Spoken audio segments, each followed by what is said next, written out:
welcome to our program Sky's the Limit, and I'm your host Sharmeen Ali. Today we have a very special guest with us that we would like to introduce you to. His name is Prof.Nazir Shawl. The reason that Professor Saab is so special is because he hails from Baramulla, Kashmir, and he left a very prestigious and a very illustrious career over there in occupied Kashmir, Jammu and Kashmir, to come to Pakistan to fight for the cause of the freedom movement over there.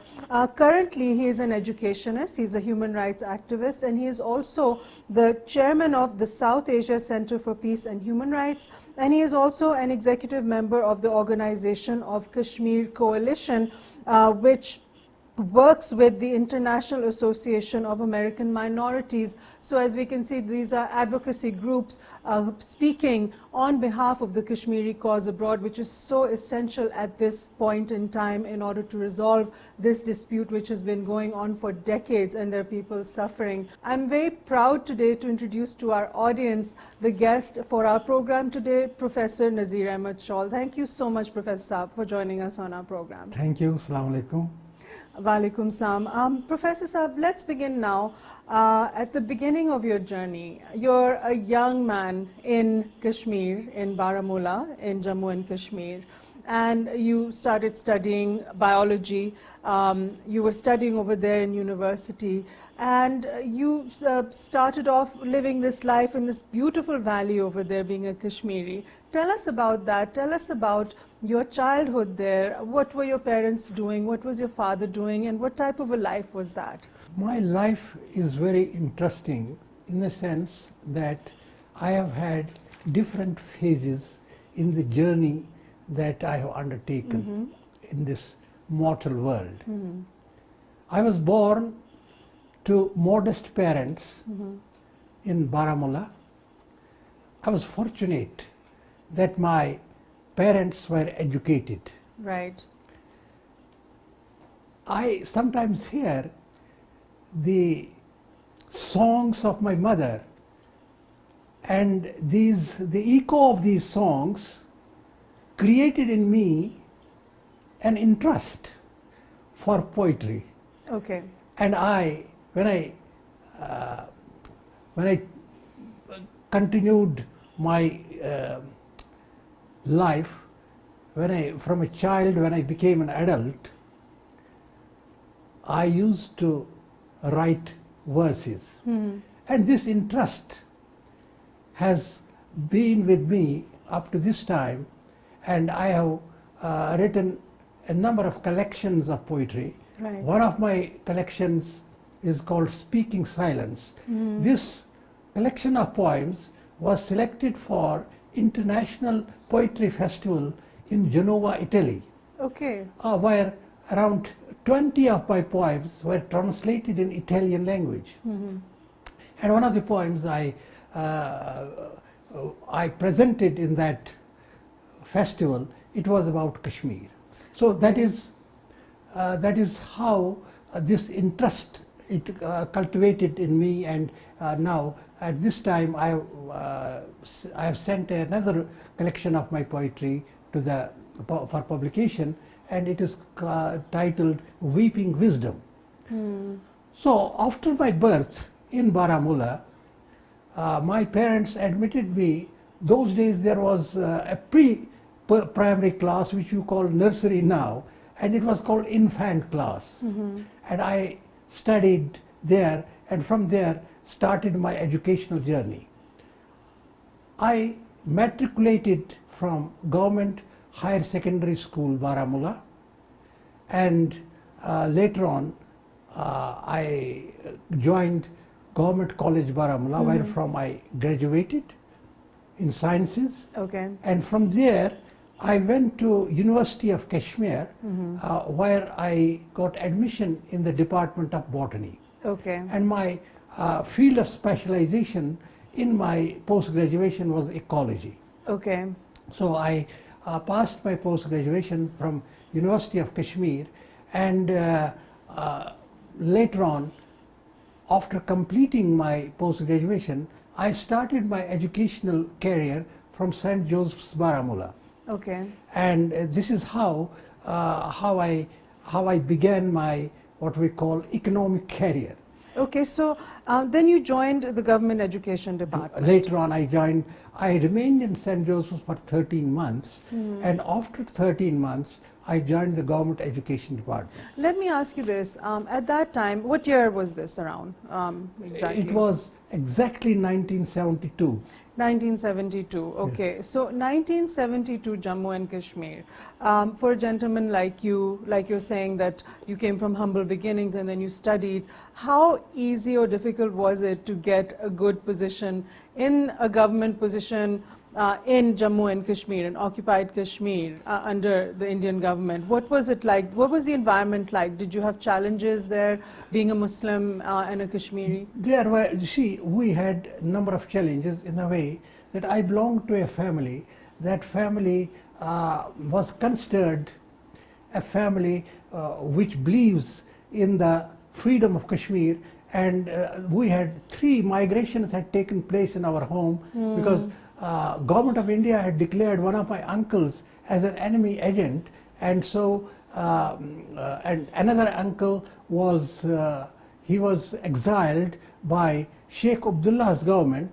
Therefore, there were a lot of challenges for me. To get a job was very difficult. So Okay.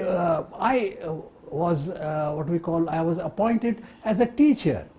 I started my career in the government department as a teacher. But with the passage of time, since I was well educated, after 2 years, I became a lecturer in botany, and that is how I started my journey. But since I had this urge to move ahead, and as a consequence, I worked hard, and I post-graduated in education as well from University of Himachal Pradesh. Right, okay. And accordingly, I tried to improve my career prospects, and this ultimately landed me as a research officer in State Institute of Education, Srinagar, wherein I was given a project, a UNICEF-assisted project was handed over to me, and this project was regarding education curriculum renewal. Okay. And as a consequence of this project, I came in the limelight, and I got in touch with the National Council of Education Research and Training. And from there, I then moved in different parts of India, in different educational institutions, and this is how I improved my career, career prospects, and also contributed to the educational practice and policy. Right, so as a youth at that time in Kashmir, when you were studying there and doing all these different degrees and all that, what was it like?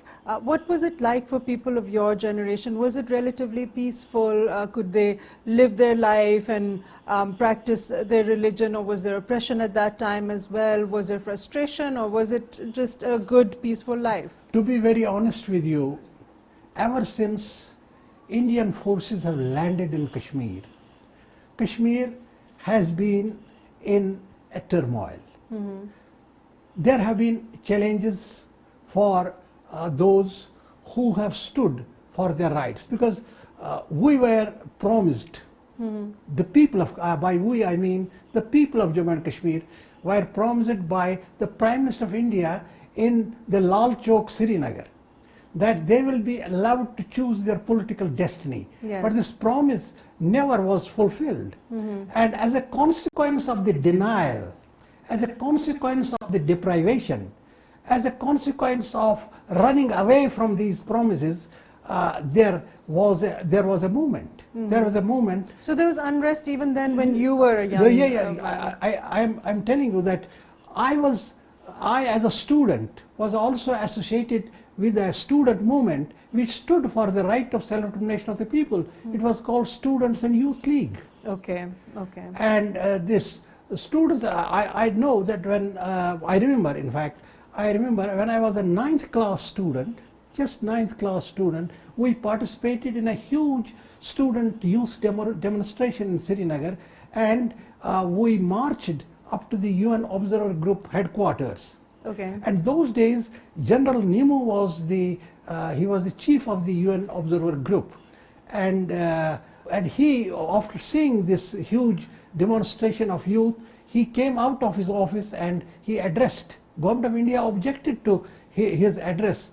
He didn't say much, but he said that I will convey the sentiment of this generation, sentiment of the people who are in front of me, to the UN Security Council and UN General Assembly. This was said by General Nemo. Right, and did you get into any trouble at that time with the security forces? I was put on a, you see, it was the providence that saved us, otherwise we were put at the gun. You see, a gun was directed towards us, but General Nemo, who came out in the gallery, he told them that I want to talk to them, and so we were not harmed. Okay, but then the forces over there at that time, then did they keep sort of an eye on you, that this is a troublemaker and you make, come and sort of raid your homes and all, like the stories you hear right now? I will not say that there was an eye on me, but what was there, that the youth, there was always an eye on the youth, that they must not create any turmoil and problem, any trouble, etc. Right. At that time, though, things seem to be a lot more peaceful than they are now. We'll come to that. Yeah. But let's move on now to your academic work. You also developed the curriculum in environmental studies, which at that time was so new, because it's a relatively new topic even now. And then people are becoming aware about climate change and about deforestation and environmental degradation. And you, as a botanist and ecologist, were doing this back in the 70s, 80s. You see, there are two things to be understood. One is education for the environment, and you are talking about education for the environment. And then there is another thing, using environment for developing learning experiences, because the curriculum that we were developing it for the primary classes, and in the primary classes we are trying to use the environment as a learning experience for children. Okay. But at the same time, whatever you are saying, I have done some work on that as well. That is how to create awareness among people about the changing environment, about the climate change, and about other things. So that was different. But the curriculum that we developed was specifically for children who we are trying to provide an interconnected curriculum. By interconnection, I mean that the words that we were using for developing a learning experience in languages, in mathematics, and in social sciences, those words were selected from the immediate environment that existed around the children. Okay, so that's a kind of a novel approach. Yes, that's education through environment. We're saying this is developing educational experiences through environment. Through the existing environment. Right, okay. So you were also a lecturer in botany, then you were a research officer in botany, and you were also a field advisor in sciences. Yes. Right. Field advisor science, you see, I was posted in an institution which was called State Institute of Education, where we had a Department of Sciences. And in Department of Sciences, we had people, research officers in physics, in chemistry, in biology, botany, zoology. And there came a time when my boss retired, and on his superannuation, I took over as the field advisor. Okay, right. And then you also then did a lot of work with Unicef, which you mentioned earlier. Can you tell us a little bit about that, those projects that you were involved? Yes, this was basically a primary education curriculum renewal project. And I tried to make a comparison between the curriculum of the developing world and the developed world. Okay. And on the basis of this presumption, I prepared my what we call a synopsis for a PhD in the University of California. Okay. So I sent the proposal to the University of California. They assigned a professor whose name was Mr. Jose Orglees as a guide for me, and my proposal was approved. Okay. And the professor wrote to me, "We will give wheels to your wings. Start moving towards California." And it was, I was really excited to go and to work on this, because this had become a passion for me, and I wanted to passionately work on this project. Okay. And but suddenly, what happened that I was in Delhi. I had to now arrange my visa clearance, etc. And the letter had already come from the University of California. I met a group of people who placed before me a suggestion that, sir, we need your help, and we need the word of your mouth, and we need you in the print media. So would you just extend a hand of support to what we are thinking about? Right. So this is where your Kashmir movement work started. Was born. But before that, you were also the chief test administrator in the Indian Banking Personnel Section, BPS. Can you tell us a bit about that? Then you went on to the other work. You see, this was an honorary. Assignment, in the sense that they made me a test administrator for new recruits, for probationers, probationary officers. So I held some examinations. This was part of the entire northern India.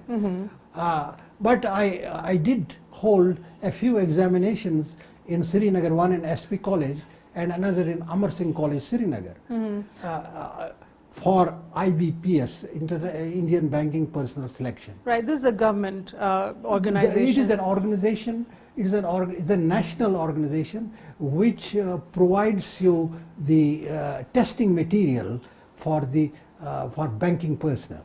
Okay, so I'm trying to put all of this in context, because there you were as a lecturer, a professor, then a part of the Indian sort of administrative whole system over there, prestigious work you were doing there, and you were doing, you were doing this proposal with the University of California, you're, sort of reaching all these heights of your work and your career, and suddenly 1992, this group of young people approaches you and says, help us out in our cause. Please tell us now, after that, how things changed. Yes. This is a very interesting turn of events. I was usually shuttling between my office and my home. I belonged to Baramulla, but I was posted in Srinagar.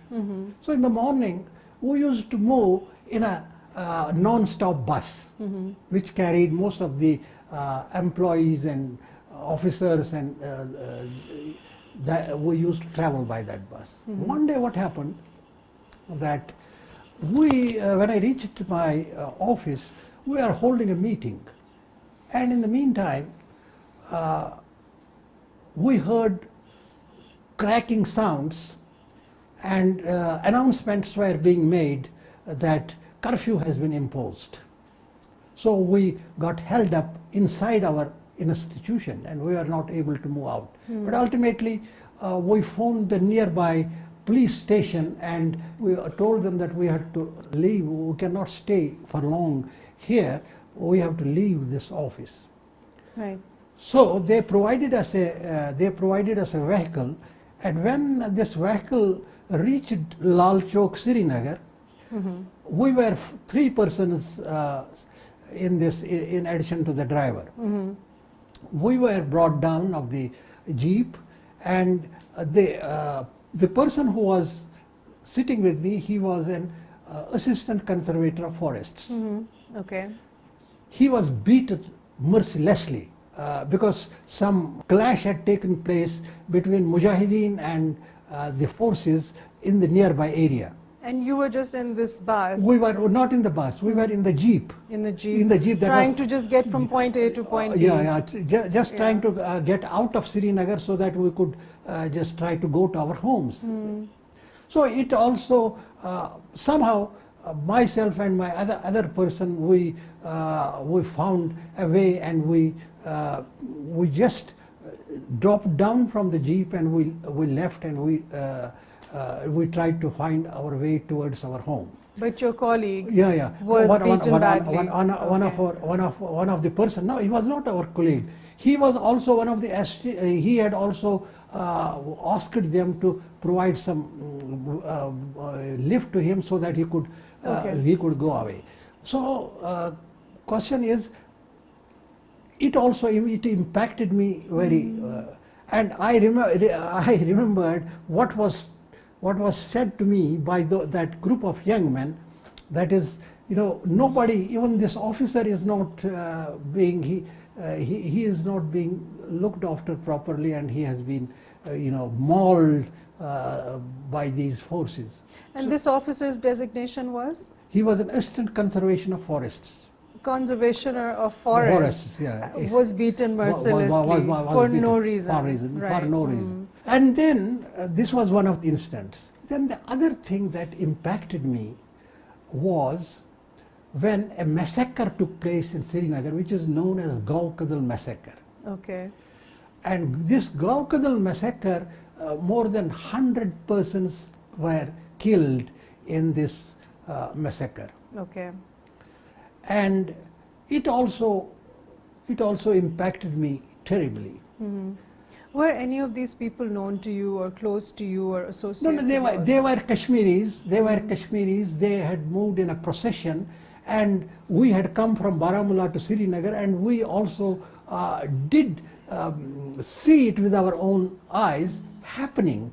Yes. And so, and Must we have been terrible. somehow the providence saved us, and we were we got protected.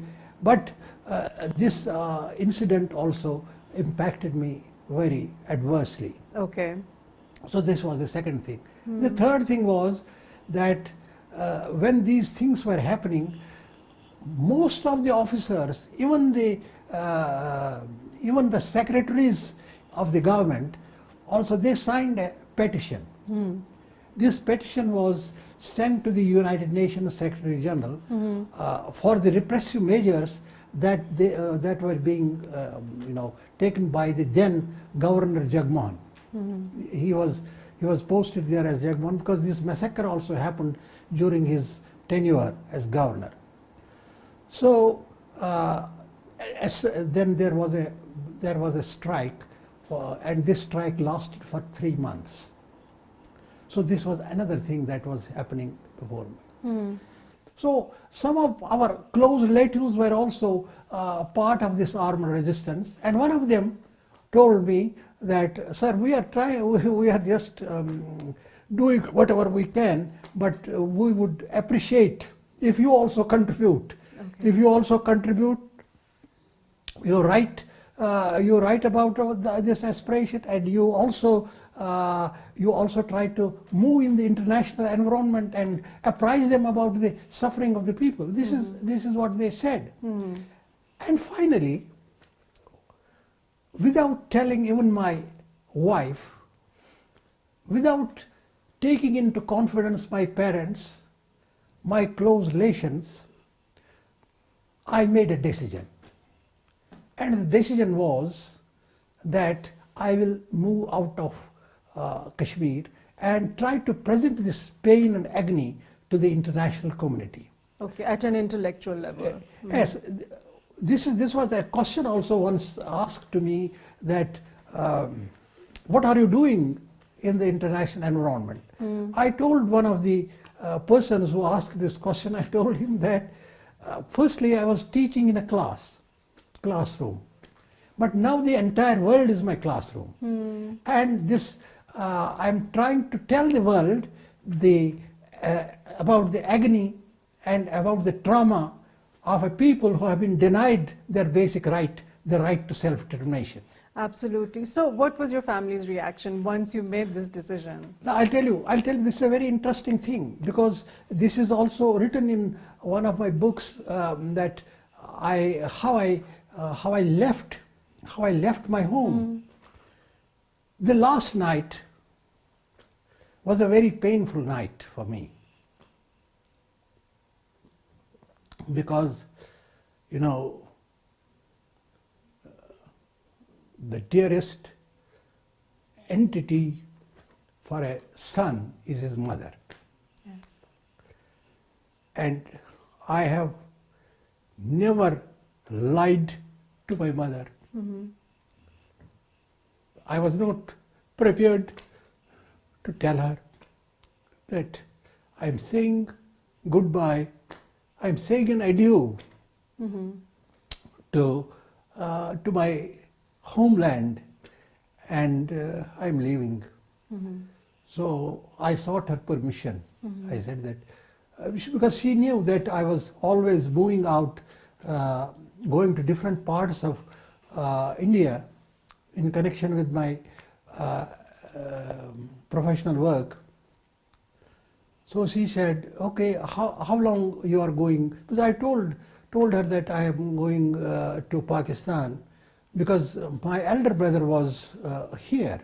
He was already here. Okay. I told him that I am going there. So she said, okay, I give you a permission for 15 days. Okay. So these 15 days later on became 15 years, and I met my mother after 15 years on the occasion of the marriage of my son. And she stayed there? She stayed there, yes. She Okay. stayed there. My other brothers And father? father, they were there. So, so last night was very painful, and because I had just given a hint to some of my very close friends that, but I had not told them that what are my plans and what are my, you know, what I'm going to do. That I didn't disclose. But it was a personal decision, and I came when I reached Lahore. When I reached Lahore, because I had to get my visa clearance, etc. After getting the visa clearance, we reached Lahore. Did you come through Wagah border? Yeah. And but here again, I had to face a very difficult situation in Lahore, and the situation was that I tried to contact my brother. I was not able to contact him. And in the meantime, when I inquired, I came to know that he is no more. Oh, goodness. He is no more. That must have been quite a shock for you. It was a very shocking development. And your family back home was not aware of this either? They had received, because I was in transition. I was in transition. They must have received the news at that time. But I was traveling from Baramulla to Delhi, because from Delhi I had to get the visa. And in that period, in that he period, had passed away. he had passed away. And so, And you hadn't seen him in how many years? no, I had seen him because I had come to Pakistan in 1987 for a conference. In Muzaffarabad, there was an international Shah Hamdan conference, and during that time, I saw my brother, and I stayed with him for a month. Okay. Yeah. So, but that was the last meeting that I had with him. Right. And and he had seen me off at the Lahore airport. Okay. My brother. And then you arrive in Lahore and find out he is not there anymore. He is not there. So from here, you see, started another struggle for me. So the first part of my life was spent in occupied Kashmir, and this was the second part of my life that I started here. And with your wife and children with you? Yeah, they were with me. They were with me. So after condoling the death of my brother for a few days, I said that this is now we have to reconcile to this reality that he is no more, but I have to continue my mission. So in the meantime, a forum came into existence in Islamabad. and this forum was called THK, Tehreek-e-Hurriyat Kashmir. And my friends who had migrated here, they asked me to be a part of this Tehreek-e-Hurriyat Kashmir and run its secretariat from Islamabad. So started my, what we can call the international campaign for highlighting Kashmir. Okay. And I started what we call a small, you can call it a brochure, you can call it a paper, whatever you like to call it. It was called Kashmir Update. And this Kashmir Update would be sent to different missions in Islamabad, and it would also go to Europe, United Kingdom, and to United States of America for giving a day-to-day update that was happening in the occupied Kashmir. Right, which is so important. Yeah. So this was how I began my work. In the meantime, since I had my own friends internationally also, I was invited by Amnesty International to a program which was held in Manchester, Didesbury Church, Manchester, where a report on Kashmir was to be launched. And the report was written by an Indian professor. His name was Professor Vardarajan. He had written a human rights report which was titled Kashmir People Terrorized. So this is how my international campaign started regarding Kashmir. Then I have been going to United Nations Human Rights Commission, United Nations Human Rights Subcommission, and then United Nations Human Rights Council, and to different places for highlighting Kashmir. And the promise that I made to the young men in Delhi and to the people, to the young men in Kashmir, I tried my best to come up to their expectation. It is for the people to judge if I have done enough. I may say I have not done enough, but whatever I have done, I am satisfied that whatever I could do, I have done. Right. So you also then joined the All Parties Hurriyat Conference as an executive member. Yes. What was your role in that? You see, when Sayyid Ali Gilani nominated me as his representative in All Parties Hurriyat Conference in 2004, when he formed the he formed his own organization, I was its first representative in Islamabad. Okay. And that small period was a very important period in the history of the dispute, because those days a negotiating process had also started, and so we had to also play our role and apprise different quarters, different diplomatic missions about the views and perceptions and the stand of the people of Kashmir. And I tried to do it to the best of my capacity. Right. Okay. So you write a lot about human rights concerns in Kashmir. Yeah. Can you tell us a little bit about your writings concerning the plight of the youth over there, the women over there, the children over there, the vulnerable communities over there? We see all the time the young men and boys getting carted away in the middle of the night. What's happening right now, that they get rounded up by the security forces, they disappear, they get arbitrarily detained, etc. But coming from yourself, can you please tell us a little bit more about those people? You see, one of the things that needs to be kept in mind is that there has been repression and oppression going on in Kashmir in the previous governments also. The previous governments, I mean the Congress government or the other party, other governments that have ruled India.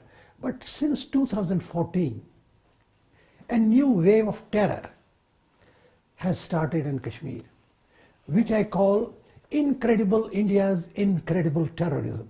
And this was done with a purpose. And the security advisor of Prime Minister Modi, Dole, Ajit Singh Dole, proposed a doctrine which is called Dole Doctrine. And what is Dole Doctrine? Dole Doctrine is that basic aim of Dole Doctrine is to change the demography of Kashmir. So they have introduced different laws,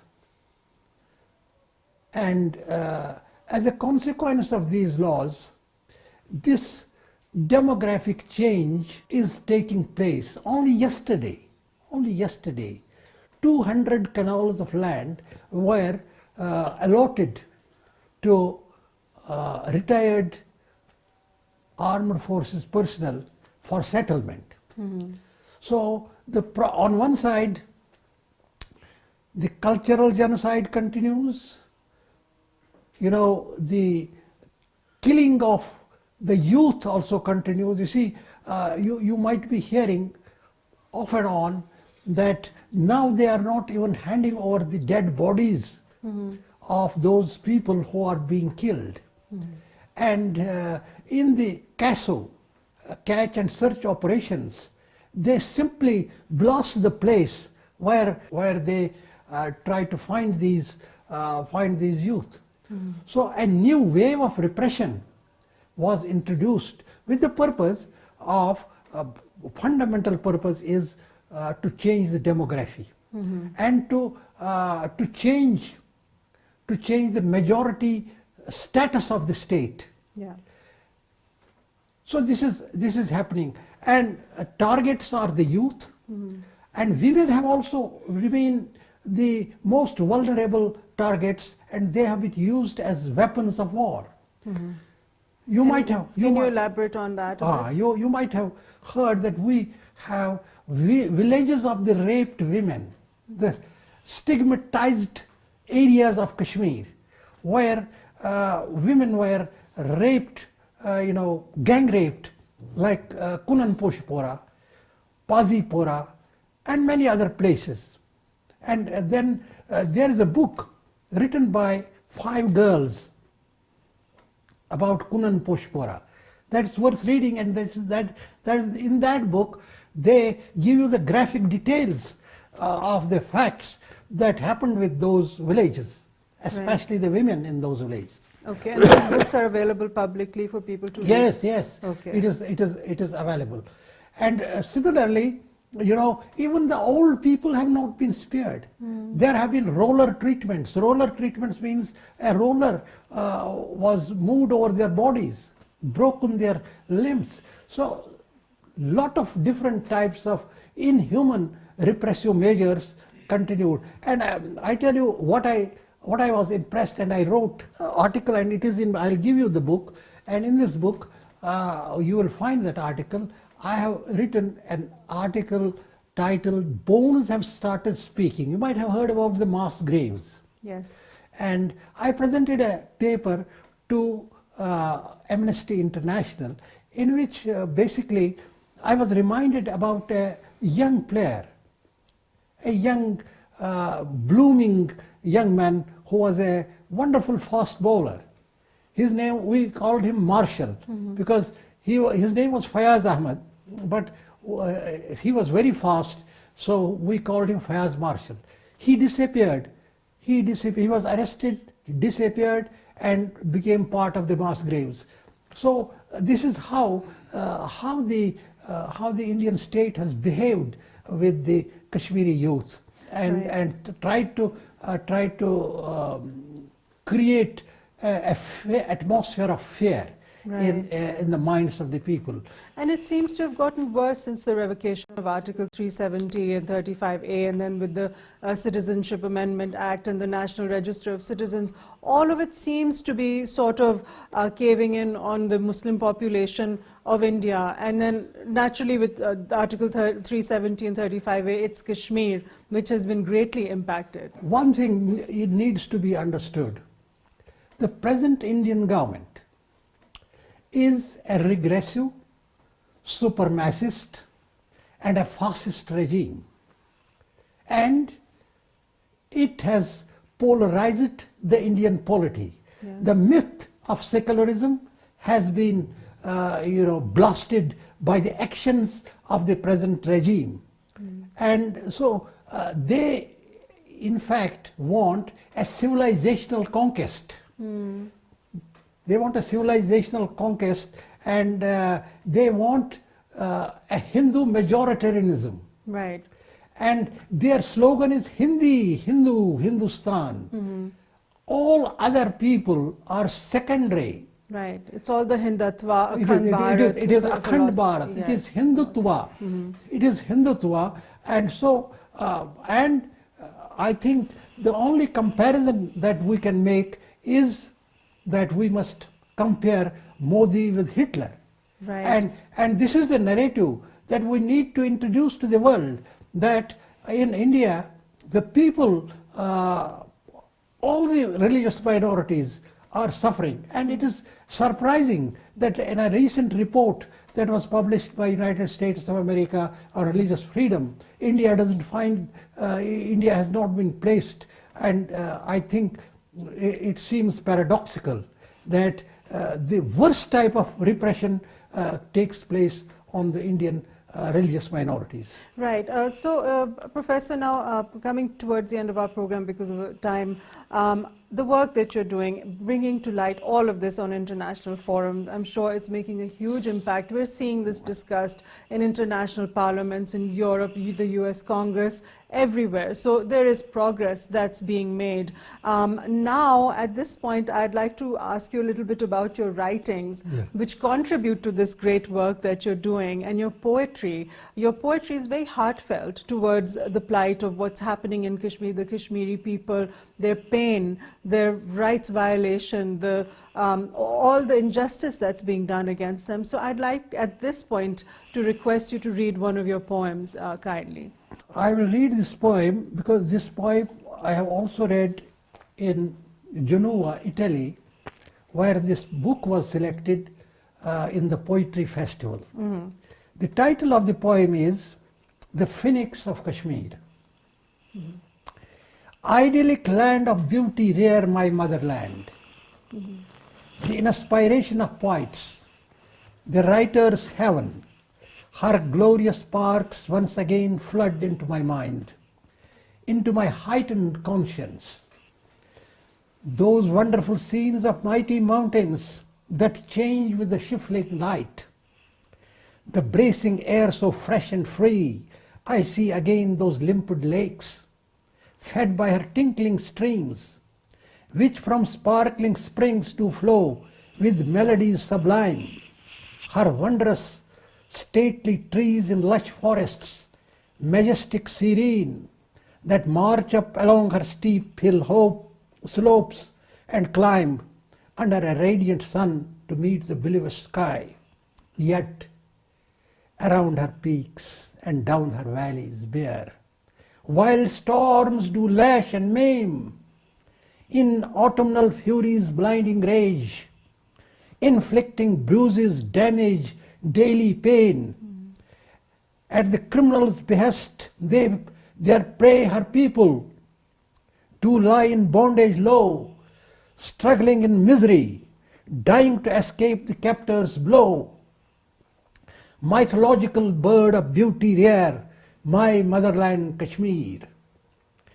This vision coming to consciousness causes my heart to bleed with drips of blood that seep with tears already shed in floods.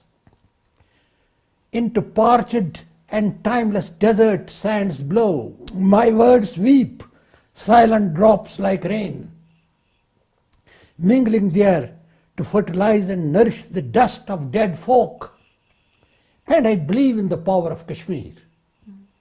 Of her people whose seed sown in these her death throes will take root in these hot ashes, once cool and grow again, free at last from the despot's hand, free to sing their song of freedom, proclaiming the destined course awaiting them to rewrite their destiny, free on their own home soil to stand.